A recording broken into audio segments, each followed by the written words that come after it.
Nah, untuk mendesain mendesain LNG project ini, sebenarnya ada beberapa special note yang perlu kita perhatikan sebagai piping material engineer, yang membedakan dari proyek-proyek yang lain atau hanya proyek gas plant. Nah, ini ada beberapa yang perlu kita perhatikan. Yang pertama adalah melt tolerance, yang kedua connection type, yang ketiga non-standard piping component, yang keempat ini saya bikin tentunya list ini subjektif ya, menurut ingatan saya gitu, atau sepanjang pengetahuan saya dari proyek-proyek yang pernah saya lakukan gitu. Nah, non-standard piping component sendiri ini maksudnya karena piping LNG ini seringkali melibatkan size yang begitu besar yang udah tidak ada dalam standar desain, yang mungkin hanya sampai size tertentu dan dia butuh size yang lebih besar lagi. Nanti akan kita bahas di slide berikutnya. Kemudian cryogenic valve. Nah, ini juga yang paling tipikal dari project LNG adalah cryogenic valve, karena cryogenic valve ini punya bentuk valve yang berbeda, atau dia menggunakan extended bonnet. Oke, next. Nah, jadi ketika kita melakukan suatu project, sebelum melakukan kalkulasi dari pipe wall thickness seperti yang udah kita bahas di depan itu, perlu kita define material tolerance-nya atau mil tolerance-nya dari masing-masing komponen itu yang betul. Jadi harus kita define toleransinya yang betul, karena ini akan menentukan nanti hasil akhir dari minimum requirement wall thickness yang akan kita butuhkan. Nah, kayak ini adalah contoh dari suatu berbagai macam tolerance dari berbagai macam komponen dan produk, mulai dari pipe dan fitting. Nah, tolerance ini biasanya berlaku buat pipe dan fitting ya, umumnya begitu. Jadi ini sebenarnya di-define sudah di masing-masing standar itu sudah di-define, cuma kadang-kadang terjadi suatu kurang tepat menggunakannya, misalnya kayak untuk pipa-pipa A106B ini misalnya kan pipa seamless, nah ini menggunakan mil tolerance minus 12, berarti dia punya tolerance yang agak besar 12,5%. Sedangkan untuk yang welded pipe, karena welded pipe ini asalnya dari plate kemudian di rolling menjadi pipa, nah ini tingkat presisinya lebih tinggi lagi, misalnya kayak kita lihat di ASTM A671C C60 ini suatu pipa welded LTCS. Nah, ini menggunakan toleransi hanya 0,3 mm. Nah, itu sangat tipis sekali. Jadi dia lebih tinggi. Nah, kadang-kadang itu suka kebalik-balik nih penggunaan ini gitu. Dan kemudian yang sering salah lagi biasanya ketika kita menggunakan toleransi untuk API. Jadi kita melakukan perhitungan pipe wall thickness kalkulasi, seringkali kita melakukan atau menggunakan toleransi minus 12,5% atau minus 0,3 mm. Nah, ini kan yang umum, tapi ternyata buat di API pipa itu dia punya thickness yang sendiri, dia punya toleransi sendiri. Toleransi ini tergantung dari size-nya. Nah, di sini dapat kita lihat misalnya kayak mulai dari thickness pipa itu 5 mm sampai 15 mm misalnya suatu pipa API. Nah, dia mil tolerance-nya 0,1 atau 10%. Tapi jika thickness-nya lebih dari 15 mm, maka mil tolerance-nya 1,5 mm. Demikian kira-kira gitu. Ya, next. Kemudian ini jenis-jenis connecting type. Tentunya dalam satu plan itu koneksinya berbagai macam, tapi ini adalah koneksi pipe dari LNG stream. Jadi dari buat piping kelas LNG yang khusus cryogenic biasanya hanya di rating 150 dan 300. Nah, ini sebenarnya buat pipa tipikal saja, biasanya kayak buat ukuran kecil menggunakan plain end yang besar 2 inci ke atas pakai bevel end, pipe dan flanknya masih standar pakai butt weld dan welding neck, facing juga. Nah, di sini yang spesial sebenarnya jadi perhatian itu adalah koneksi dari valve. Nah, valve sendiri untuk service cryogenic sedapat mungkin dipakai adalah yang butt weld type, kecuali jika tidak terhindarkan. Nah, misalnya kayak ball, gate, globe, nah itu kita pakai butt weld type. Kecuali misalnya kayak butterfly kan kita terpaksa harus menggunakan modelnya flame type atau dual plate check valve. Tapi di luar itu sedapat mungkin itu semuanya digunakan butt well type. Next. Nah, kemudian non standard piping component seperti yang kita bahas sebelumnya, ini adalah salah satu special note. Non standard piping component ini misalnya kayak di fitting ini sebenarnya kan sudah yang umum digunakan standarnya adalah ASME WP 1611 untuk forge fitting, biasanya dari setengah sampai 1,5 apa 2 inci. Kemudian ASME WP 16.9 dari size 3 inci sampai 48. Kemudian untuk size yang lebih besar lagi menggunakan standar MSS SP75. Nah, ini sampai maksimal di 60. Nah, kemudian jika masih butuh fitting yang size yang lebih besar lagi dari ini udah nggak ada lagi standar yang mengatur. Nah, makanya itu kita sebut dengan manufacturer standar. Nah, atau size-size yang intermediate. Nah, size intermediate ini seperti contoh di gambar yang kanan, ini saya ambil tabel dari MSS SP75. Nah, kita lihat sebenarnya di standar itu sudah di-define. Misalnya ini kayak ada reducer ya, reducer. Nah, reducer itu sudah di-define, misalnya 50 kali 48, 50 kali 42, dan segala macam itu udah ada, dan dimensinya. Nah, tapi kadang-kadang project itu dia menggunakan size-size yang nggak common. Mungkin karena kalkulasi yang tidak terhindarkan oleh orang proses, sehingga dia harus menggunakan size yang berbeda. Nah, ada size in between misalnya yang nggak ada di dalam size yang di-define di code ini, tapi masih di dalam range-nya, tapi in between seperti ini. Nah, ini disebut dengan non standar, intermediate size. Nah, jadi untuk yang seperti ini biasanya kita menyerahkannya kepada manufaktur standar. Untuk manufaktur standar ini ya tentu dia perlu diverifikasi dan menunjukkan hasil testing, atau misalnya sebelumnya belum pernah, harus dilakukan dulu prototipenya, di testing, terus baru diproduksi dan digunakan pada proyek kita gitu. Next. Lalu ini flank. Flank ini maksimum sebenarnya sampai 60, sedangkan di atas 60 itu udah nggak ada standar. Nah, itu maksudnya manufaktur standar. Ini non standar piping juga, Mas. Kemudian line blank. Nah, ini yang umum juga line blank ketika dapat size-nya besar-besar di atas 24, karena line blank ini maksudnya yang umum kita istilahnya spectacle blind atau blank and spacer. Nah, ini misalnya kayak figur 1 ini diambil dari ASME BN 1648. Nah, ini model-modelnya ada figure 8 blade, pedal blade, dan segala macam. Nah, di standar ini sendiri meregulate maksimal hanya sampai 24. Jadi, jika kita butuh size lebih besar pada ini, disebutkan dengan manufaktur standar. Dan dia punya perhitungan dan drawing tersendiri dari supplier-nya gitu. Next. Nah, kemudian ini yang paling tipikal dari suatu LNG plant adalah cryogenic valve tentunya, karena cryogenic valve ini mempunyai bentuk valve yang berbeda, yaitu dia harus menggunakan extended stem atau extended bonnet. Nah, kita lihat ini biasanya desain code yang digunakan adalah BS6364. Di situ disebutkan kalau cryogenic valve itu dia harus ada extended bonnet, gunanya sebagai vapor kolom.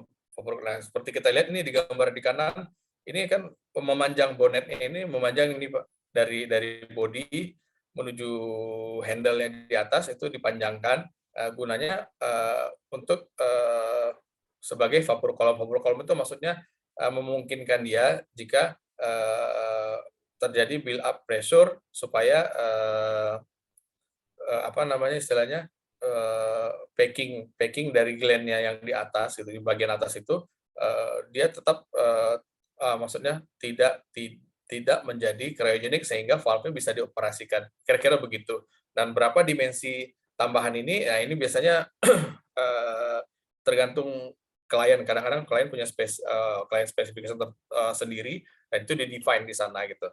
Tapi kalau misalnya kita secara umum di BS 6364 sendiri juga disebutkan ada dimensi standar. Kalau mau follow itu juga bisa gitu. Jadi kira-kira begitu. Next. Oke, terima kasih. Jadi sampai pada akhir dari slide saya. Demikian, terima kasih. Silakan jika ada pertanyaan.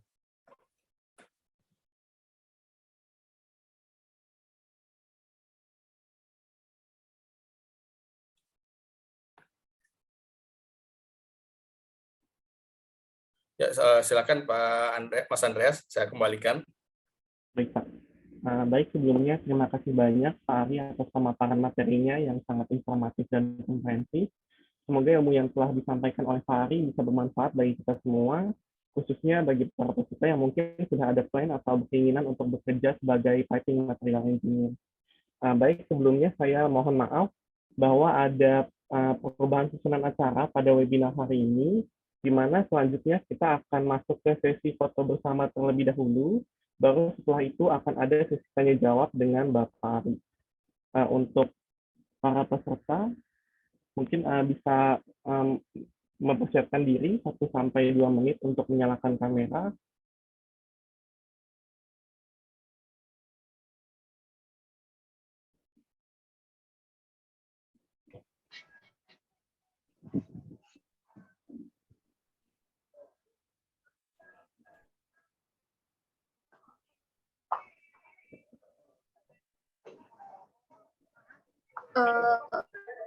Baik, saya mulai ya untuk screen record fotonya.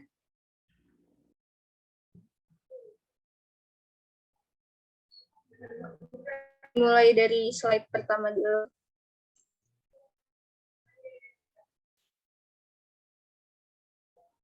Dilanjutkan slide kedua.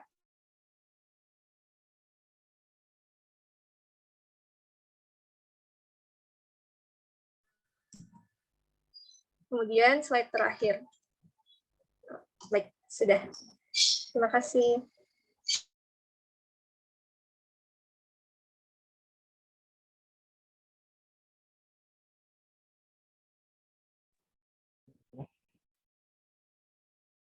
Baik, terima kasih kepada Anda atas foto bersamanya. Lalu selanjutnya saya ingin mengingatkan kembali untuk para peserta yang belum melakukan registrasi, dapat melakukan registrasi pada link atau file yang telah dikirimkan oleh panitia melalui kolom chat pada Zoom ini. Saya juga ingin mengingatkan kembali bahwa akan ada webinar seri selanjutnya, mungkin Mas Agil bisa ditampilkan untuk jadwal webinar-webinar material selanjutnya. Oke, terima kasih Mas Andreas. Saya coba share ya.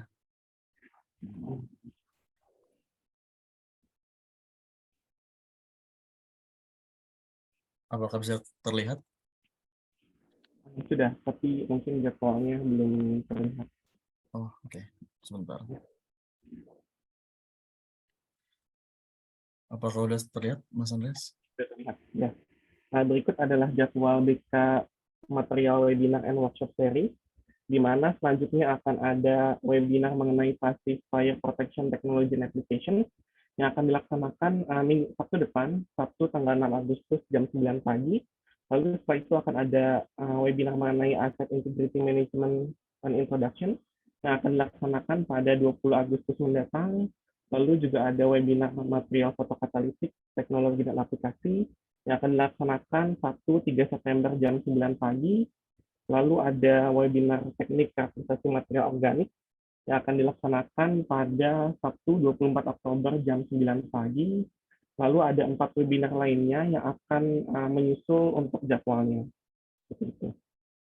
Baik. Selanjutnya mungkin langsung saja kita masuk ke sesi tanya jawab. Untuk para peserta yang ingin bertanya, silakan untuk langsung raise hand atau mungkin menyampaikan pertanyaannya di kolom komentar agar saya bacakan langsung. Untuk peserta yang tadi raise hand pada saat penyampaian materi, ada Ibu Fatwati dan Bapak Sunarjaka, apakah hadir di sini? Mungkin ingin menyampaikan pertanyaan.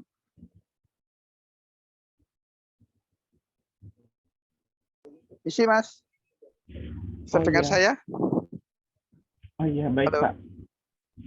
Halo, bisa baik, dengar? Pak. Ya, bisa dengar, Pak. Terdengar. Oh, maaf ya, saya ini karena lagi saya off cam ya. Izin Baik, Pak. off cam. Silakan, Pak. Baik, terima kasih. Menarik sekali tadi. Ini saya itu kebetulan kan beberapa kali kan melakukan assessment di failure analysis ya. Ini mungkin pertanyaan saya ke Pak Fajar ya.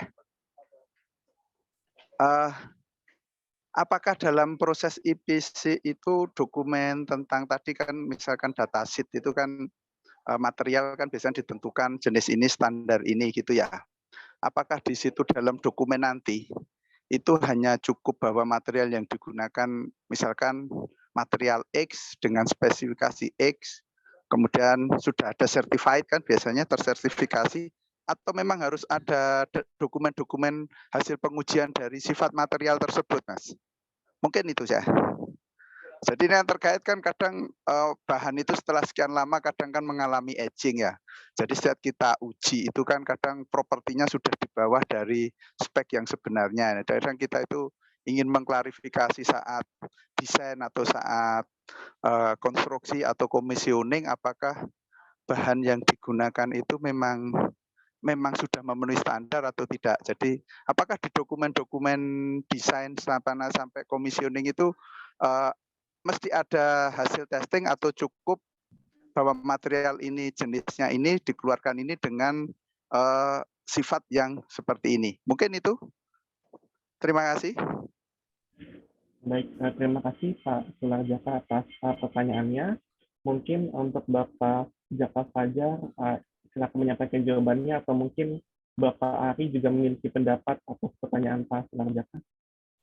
Iya, mungkin itu tadi pertanyaannya untuk Pak Ari ya.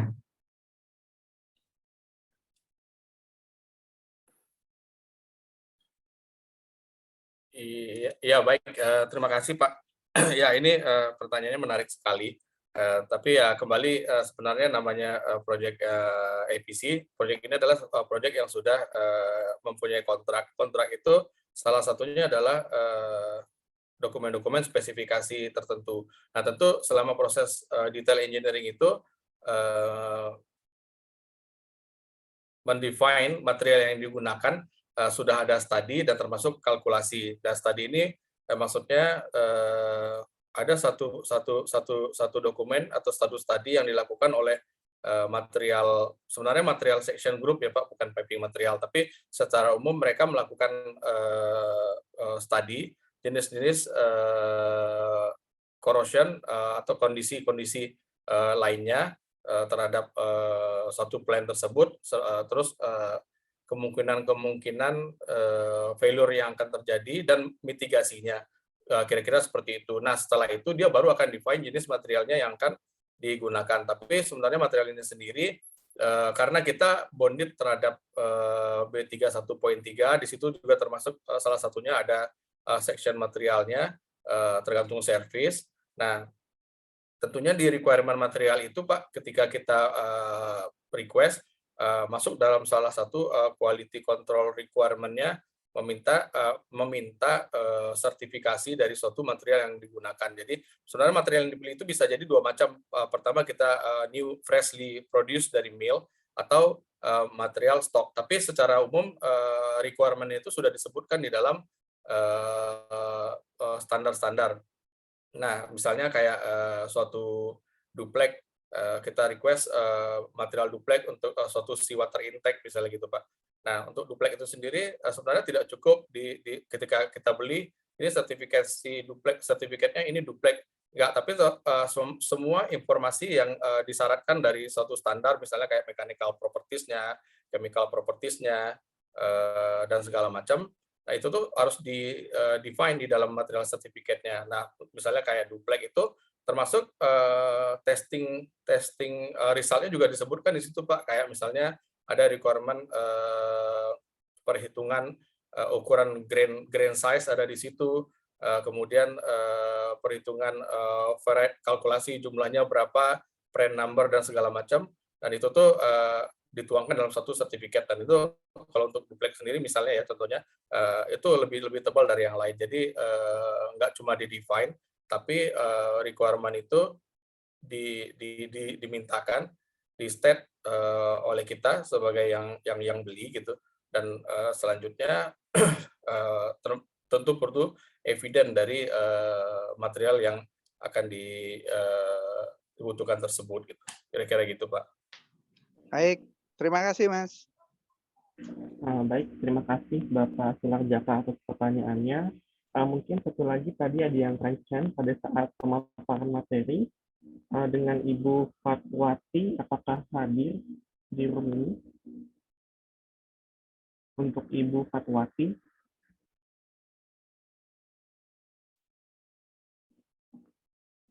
Baik, sepertinya tidak hadir. Baik, untuk selanjutnya, penanya berikutnya, Bapak Waskito Ardi Prabowo. Ya, selamat pagi Pak. Terima kasih atas kesempatannya. Bisa didengar ya suara saya ya dengan jelas ya? Dengar. Selamat pagi, Assalamualaikum warahmatullahi wabarakatuh. Selamat pagi Pak Ari. Saya mungkin dari mulai pertanyaan simpel Pak, untuk cryogenic service itu minusnya mulai dari berapa derajat Celcius atau derajat Fahrenheit ya? Karena ini mungkin sebagai base dasar material selection di ASME B313 itu kan kalau nggak salah untuk tabel appendix yang bagian belakang itu kan kita bisa merefer pemilihan jenis material berdasarkan servisnya. Namun untuk pertanyaan kedua saya adalah ketika ada special case, misalnya case blowdown atau shutdown atau mungkin yang akan menyebabkan temperatur menjadi minus lagi, apakah kita bisa mengecek ketika minusnya itu bertambah, misalnya semula minus 160, terus karena dia shutdown condition proses yang dia harus blow down ke arah flare, sehingga dia akan menjadi minusnya jadi minus 250. Itu kan nanti kita harus merefer ke tabel ASME B165 ya. Itu kan kalau di N165 kebanyakan untuk minus tuh hanya terbatas di yang bagian kiri aja, Pak.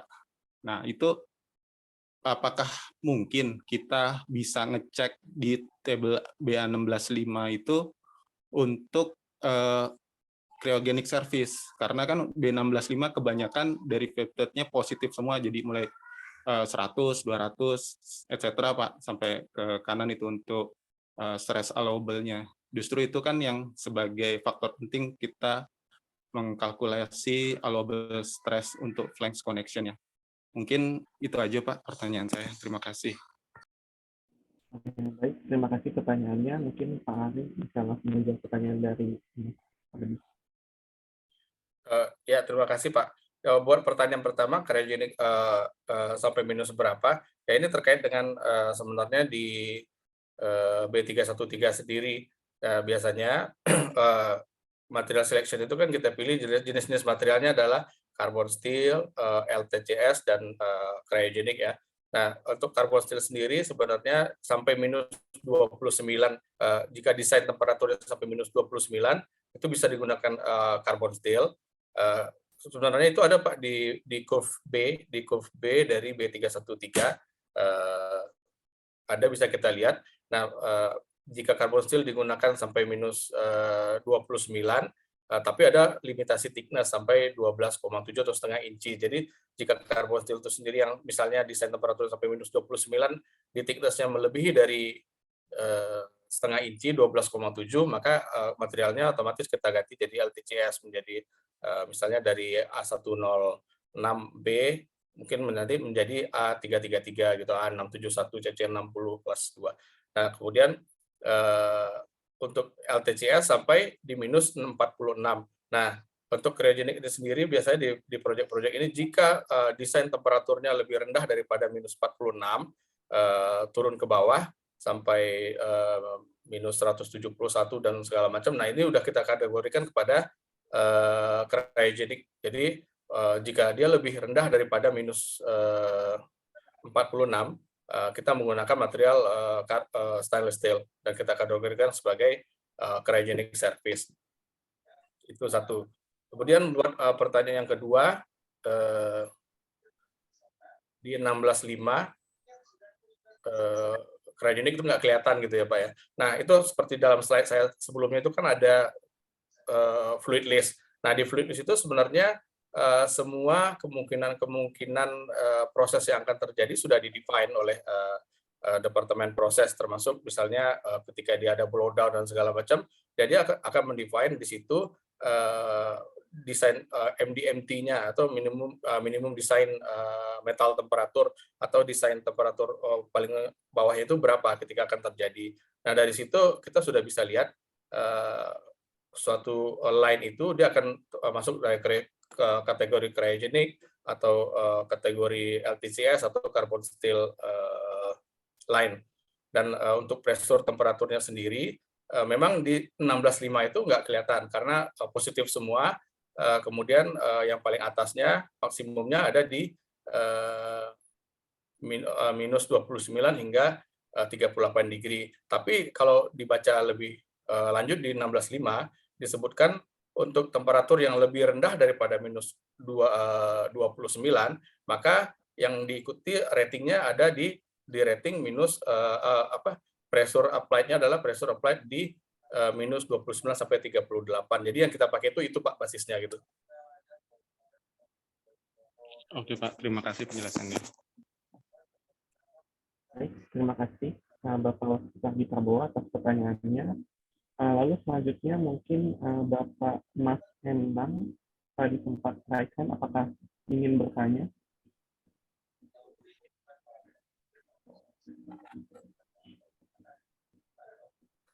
Ya, terima kasih. Selamat pagi. Pagi. Selamat pagi Pak Ari, bagaimana kabarnya? Pagi, pagi baik-baik. Maaf nih, saya offline kameranya lagi ada masalah. Oke, pertanyaan saya simpel. Tadi saya menarik dengan diagram processing untuk LNG ya, LNG. Saya kira misalkan kita terlibat dalam satu proyek LNG itu merupakan proyek yang prestis sekali gitu. Dan kesempatan di Indonesia itu merupakan kesempatan langka. Balik lagi ke diagram tadi, mungkin bisa di show up lagi nggak kira-kira yang diagram di awal tadi? Saya ingin sekedar mengetahui secara basic material yang common, applicable dari setiap diagram tadi gitu aja Pak. Yang ada proses mercury removal, CO2 removal, kemudian ada liquefaction.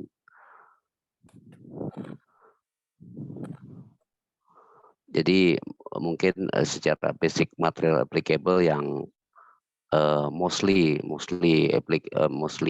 use ya gitu. Nah ini ada proses sealing, ada proses refrigeration system. Mungkin minta ini penjelasan dan arahan dari Bapak Ari ini. Kira-kira yang mostly applicable-nya, jenis materialnya.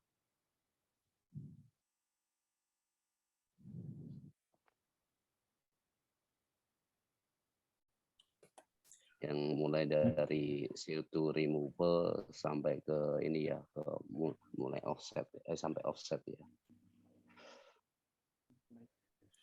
Mungkin untuk Bapak Ari bisa langsung menjawab pertanyaan dari Bapak Mas Endang. Iya Pak Bambang, terima kasih. Sebenarnya untuk material selection ini sendiri Pak gitu, balik lagi kepada fluid list sebelumnya yang saya share di akhir-akhir slide itu. Nah sebenarnya itu tuh kembali material selection itu pada parameter desain dari service ini dan kondisi-kondisi lainnya yang mendukung. Nah sebenarnya umum saja pada prinsipnya kita inginnya pakai carbon steel nih Pak, buat material ini karena carbon steel ini murah, ya kan. Tapi selama carbon steel ini misalnya tidak bisa, maka dinaikkan grade-nya tergantung kondisi gitu. Nah, misalnya kayak CO2 removal, DHU, MRU, chilling dan segala macam, ini mostly memakai material-materialnya adalah material carbon steel. Kadang-kadang mungkin ada ditambahkan ada nest requirement atau non nest requirement dan segala macam. Mostly ini carbon steel atau LTCS tergantung dari desain temperatur yang akan digunakan. Sebenarnya sederhana, jika masih bisa dipakai carbon steel, dengan menggunakan desain temperatur sampai minus 29 atau turun dia sampai minus 46, kita ganti jadi material LTCS, low term carbon steel, dengan menyesuaikan corrosion allowance-nya apakah 1,3, 3,2 sampai segala macam milimeter atau lebih tinggi lagi, kita akan ganti material. Tapi umumnya di CO2 removal dan di hydration unit atau mercury removal yang dipakai ini adalah material LTCS dan carbon steel material. Sedangkan bagian chilling ini akan lebih banyak karena temperatur sudah makin turun, lebih banyak dipakai material-material jenisnya LTCS. Kemudian mungkin jika temperatur sudah turun di bawah minus 46, mulai diganti pada material carbon steel karena udah kita kategorikan sebagai cryogenic surface. Jadi mulai dari chilling ini ke kanan, liquefaction, offsite, jetty sampai di export point. Nah ini adalah cryogenic surface semua. Jadi materialnya mulai pakai SS 304 atau 304L biasanya. Seringkali di request sekarang diminta dual grade material, yaitu 304 garis miring 304L. Maksudnya mechanical properties follow 304, sedangkan chemical properties-nya mengikuti 304L buat yang memiliki reliability yang lebih baik gitu. Begitu Pak Bambang. Oke, terima kasih Pak Ari, cukup jelas. Terima kasih. Baik, terima kasih. Terima kasih atas Bapak Mas Embang atas pertanyaannya. Mungkin di sini ada 2 pertanyaan di kolom komentar dari Mas Ageng Reka Soma. Selamat pagi Pak Ari, terima kasih untuk sharingnya. Izin bertanya, apabila tidak ada corrosion engineer, baiknya untuk perhitungan corrosion allowance dan material selection dilakukan oleh piping engineer atau dari proses engineer. Lalu untuk pengerjaan piping di LNG plant, baiknya kita merefer ke ASME B31.3 ataukah ASME B2131.5. Dan apabila digunakan keduanya, sampai mana batasannya? Karena tadi dijelaskan ada service yang cryogenik. Dan apabila akan dilakukan transfer dengan pipeline standar, mana yang diperbolehkan, B31.4 ataukah B31.8? Terima kasih.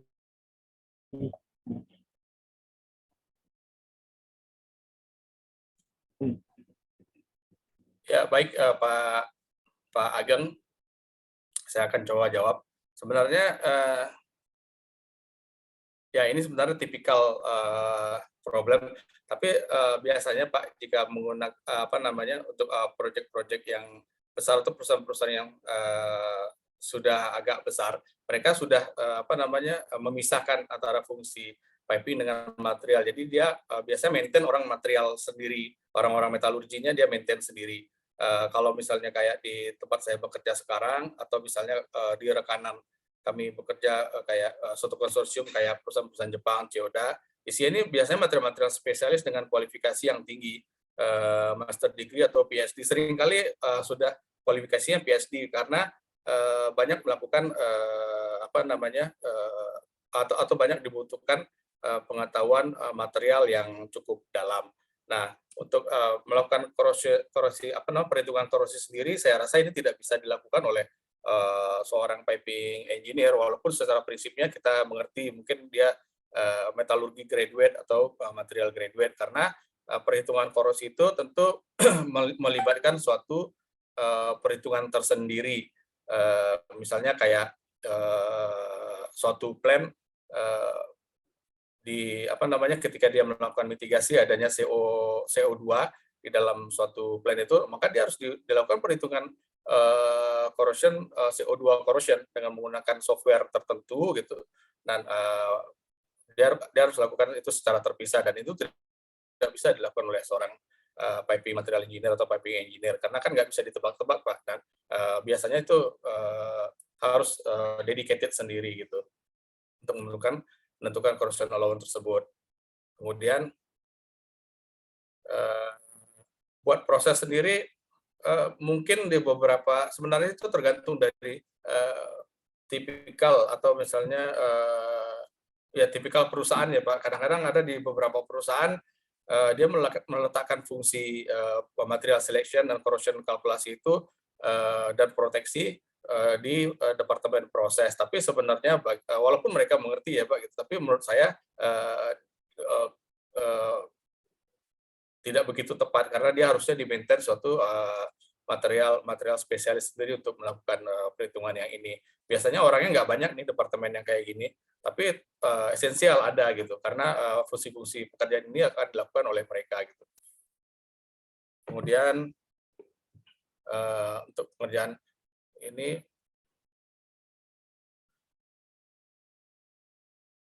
kalau untuk LNG plan ini karena ini jelas adalah proses piping, ini biasanya digunakan B31.3. Kalau saya sendiri belum pernah bertemu dengan proyek yang saya lakukan, pengalaman proyek saya menggunakan B31.5. Jadi itu selalu B31.3 untuk LNG plan. Jadi untuk inline plan karena ini adalah banyak proses di sini, baik gas plan ataupun LNG plan menggunakan B31.3. Kemudian pipeline standar. Sebenarnya untuk LNG plan ini sendiri, ya buat pipeline itu sebenarnya tidak ada dalam skop LNG plan, karena LNG plan ini kan sudah dibatasi oleh skop B31.3 dalam proses piping. Jadi kalau kita lihat dari proses flow diagram atau battery limitnya, itu dapat kita lihat ternyata untuk pipeline-nya mungkin dari fasilitas yang lain atau dari offshore menuju LNG plant ini itu mengikuti B31.8 karena dia gas, Pak. Tapi biasanya di dalam in-plan-nya tidak digunakan 31.4 atau 31.8, dia fully 31.3 walaupun misalnya dari untuk loading line dari LNG tank menuju jetty itu pun cukup banyak. Sebenarnya kita lihat kan udah seperti pipeline, tapi tetap digunakan B31.3. Kalau 31.4 jelas tidak, karena 31.4 ini adalah buat transportasi liquid, mungkin oil ya gitu. Sedangkan untuk LNG karena fluidanya adalah gas, wet feed gas, jadi 31.8. Demikian. Baik, nah, terima kasih Pak Ari atas jawabannya. Untuk Bapak Ageng, apakah jawaban dari Pak Ari sudah menjawab? Mungkin bisa dijawab di kolom komentar atau on mikrofon. Mungkin sambil menunggu kita ke pertanyaan selanjutnya, yaitu pertanyaan dari Dinda Putri Amalia. Izin bertanya, berdasarkan pengalaman Pak Ari untuk valve selection, seharusnya menjadi scope proses atau piping. Kalau piping, data atau referensi dokumen apa yang dibutuhkan? Mungkin Pak Ari bisa langsung menjawab. Ya, Mas Andres bisa tolong di-share kembali slide saya tadi yang ada fluid list di slide nomor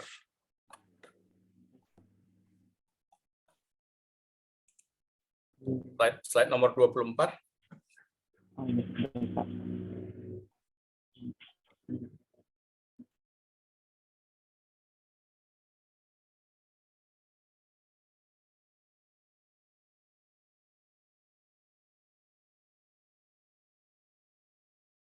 Oke.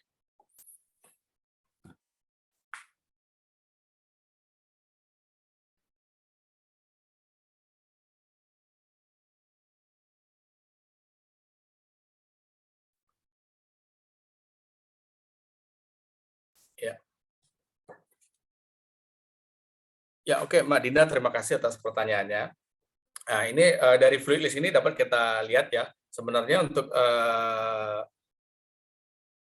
sorry ini nggak kelihatan ya.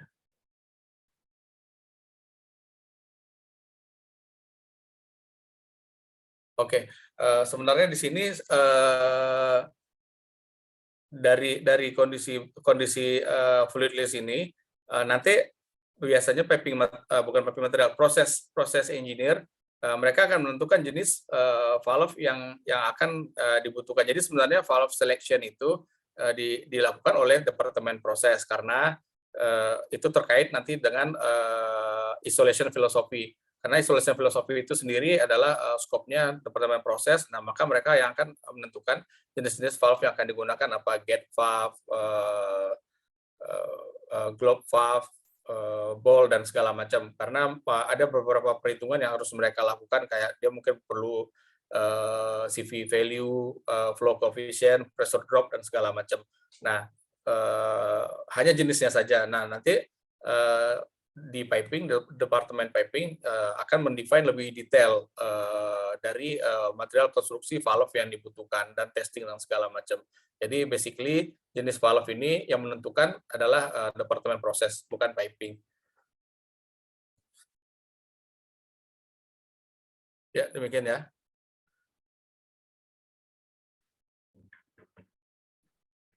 Terima kasih Ibu Dinda Putramalia atas pertanyaannya. Mungkin selanjutnya kita lanjut ke pertanyaan untuk Ibu Dewi Handoko. Nah, dipersilakan untuk bertanya.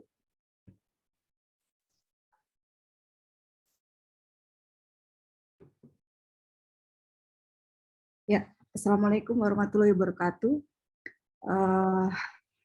Terima kasih Mas Andreas atas kesempatan yang diberikan. Pertama-tama saya apresiasi sekali dengan Pak Ari Agustar yang sudah memberikan sharing overview industri LNG ya, yang sangat menarik dan tentunya sangat challenging. Nah, beberapa case nih Pak Ari, karena tadi juga sempat disinggung mengenai niche material ya. Beberapa case project membutuhkan niche material, tapi kadang kita confuse nih niche mana yang harus kita follow, karena beberapa project ada menyebutkan MR 0175, kemudian ada NIS MR 013. Nah, kalau secara piping material untuk industri LNG ini mana yang harus kita follow, Pak Ari?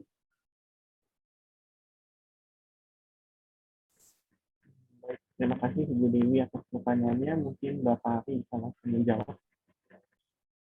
Ya, terima kasih Bu Dewi. Ini pertanyaan menarik ya, karena common terjadi. Beberapa material dibutuhkan adalah material NES. Mungkin kalau di kuliah kita ngomong NES itu kan ada spek yang harus di-follow. Nah, di beberapa project itu semua sebut NES, tapi sebenarnya NES ini ada dua macam ya, speknya ada MR0175 ini teman-teman, MR0103 ya. Nah, sebenarnya yang umum kalau untuk LNG project ini, karena LNG project ini dikategorikan kepada project upstream, maka yang dipakai adalah MR0175 sesuai dengan definisi MR0175. Sedangkan kalau yang satu lagi MR0103 itu digunakan untuk project-project downstream, kayak mungkin refinery, nah mereka menggunakan yang itu. Sedangkan kita di LNG menggunakan MR0175. Ini sebenarnya kejadian menarik di suatu proyek LNG sebelumnya. Pengalaman saya sendiri di dokumen kliennya menyebutkan dua-duanya untuk material NES refer to MR0175. Di dokumen yang lain dia menyebutkan refer to MR0103. Nah, dari pengalaman kami akhirnya ini kami take you dan kami propose ke kliennya untuk dihapus salah satunya 0103. Jadi mungkin karena dokumen klien spek ini sifatnya general, jadi semuanya dimasukkan ke situ. Tapi karena project LNG ini sudah spesifik, adalah project upstream, jadi kita issue TQ dan kita minta hanya dibunyikan 01075 di dokumen. Jadi untuk project LNG untuk setiap NES requirement yang kita follow adalah 0175 MR 0175. Demikian ya.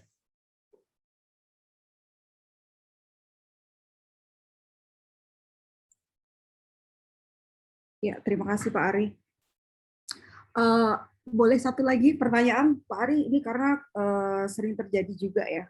Jadi beberapa project ketika sudah completion ya, mendekati completion, delivery time menjadi sangat crucial, sangat urgensi ya untuk shortage material gitu.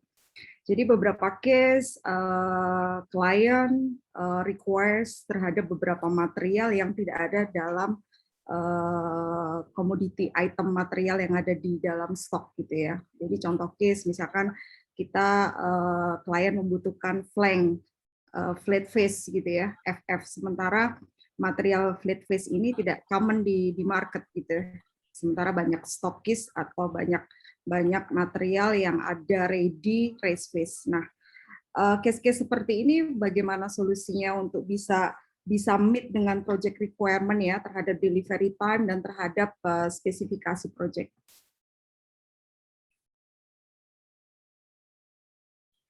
Iya, baik Bu Dewi.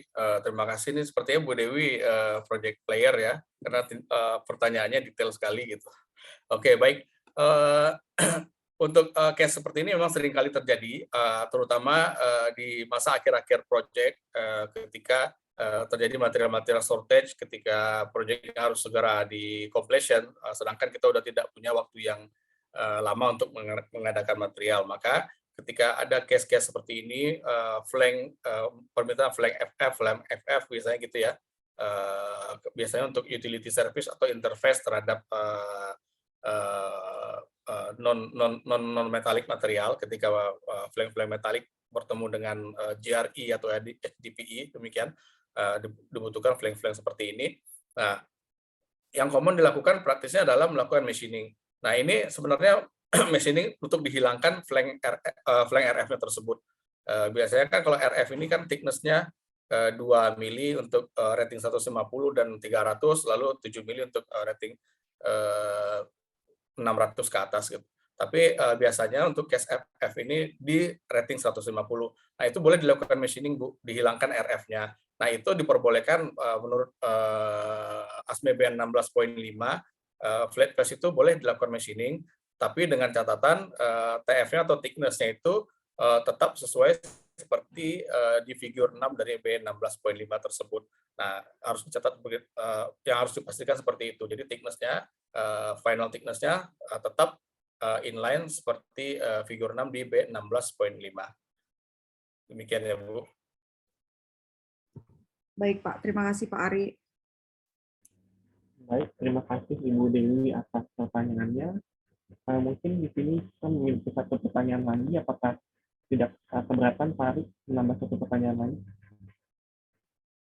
Iya, boleh. Silakan, Pak. Nah, ada pertanyaan dari Bapak Karyono di kolom chat. Izin bertanya, dalam proses desain piping dan komponen lain, misalnya tangki, perlu menentukan corrosion allowance. Apakah ada standar atau rule of thumb untuk besaran corrosion allowance? Terima kasih.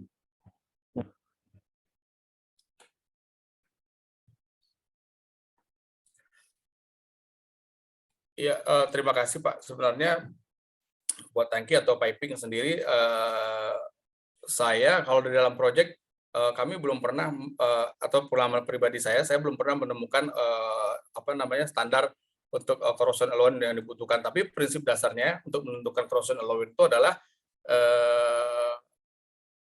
umur dari equipment yang akan kita gunakan. Misalnya equipment tersebut akan digunakan selama 25 tahun atau 30 tahun atau 40 tahun. Nah, dari corrosion allowance tersebut akan kita berikan kepada material tersebut. Jadi misalnya setelah dilakukan corrosion calculation, dia mempunyai corrosion rate misalnya 0,3 mm per tahun gitu ya gitu. Nah, jika misalnya kita butuhnya buat 10 tahun, berarti corrosion rate yang harus kita tambahkan adalah 0,3 dikali 10 misalnya, berarti 33 mm. Nah, jadi berarti dari perhitungan dasar kita, minimum thickness requirement yang dibutuhkan untuk pressure tersebut gitu atau kondisi tersebut, ditambahkan corrosion allowance-nya. Kira-kira gitu. Tapi kalau rule of thumb-nya, kalau saya sendiri dari pengalaman kami di piping belum pernah ditemukan, karena biasanya dari dokumen-dokumen klien itu sendiri mereka sudah define, tapi tentunya basisnya adalah perhitungan corrosion kalkulasinya. Mereka akan melihat corrosion rate dari service tersebut, dan itu dimitigasi dengan menambahkan corrosion allowance yang sesuai, apakah 1, 2, atau 3 mili. Demikian. Tapi kalau misalnya terlalu tebal, dia biasanya akan mengalukan penggantian material. Demikian. Baik, terima kasih untuk Bapak Saryono, apakah sudah jelas jawaban dari Bapak Ari? Mungkin bisa menjawab di kolom komentar atau menyalakan mikrofonnya.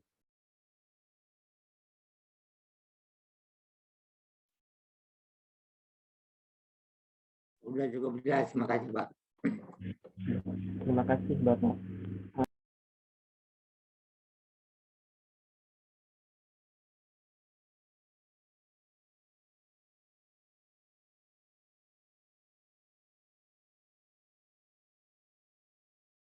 Mas Andreas, mic-nya. Iya, maaf Pak. Karena tidak ada pertanyaan lagi, mungkin sesi tanya jawab tadi sekaligus menutup acara BK Material Webinar dan Workshop Series hari ini. Saya mengucapkan terima kasih yang sebesar-besarnya bagi Bapak Ari, selaku narasumber yang telah memberikan materi yang sangat informatif dan bermanfaat, juga Bapak Jaka Fajar, selaku Ketua Badan Kejuruan Material, dan juga terima kasih banyak bagi para peserta webinar BK Material atas antusiasnya mengikuti acara webinar ini dari awal hingga akhir. Jangan lupa untuk hadir di rangkaian webinar BK Material selanjutnya. Dan selamat siang dan Assalamualaikum warahmatullahi wabarakatuh. Waalaikumsalam warahmatullahi wabarakatuh. Terima kasih Bapak Ibu semua. Waalaikumsalam warahmatullahi wabarakatuh. Terima kasih semuanya. Izin live Pak Ibu. Silakan Ibu Pak.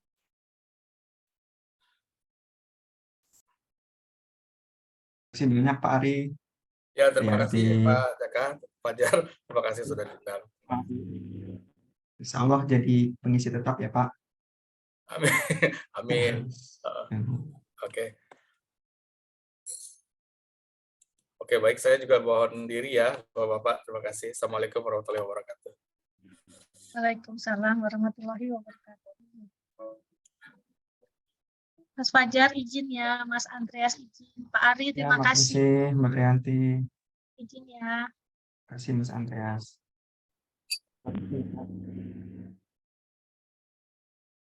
Oke, Andreas. Kita live. Terima kasih Mas Andreas. Terima kasih Mas Ananda. Terima kasih Mas. Terima kasih Andreas. Ya.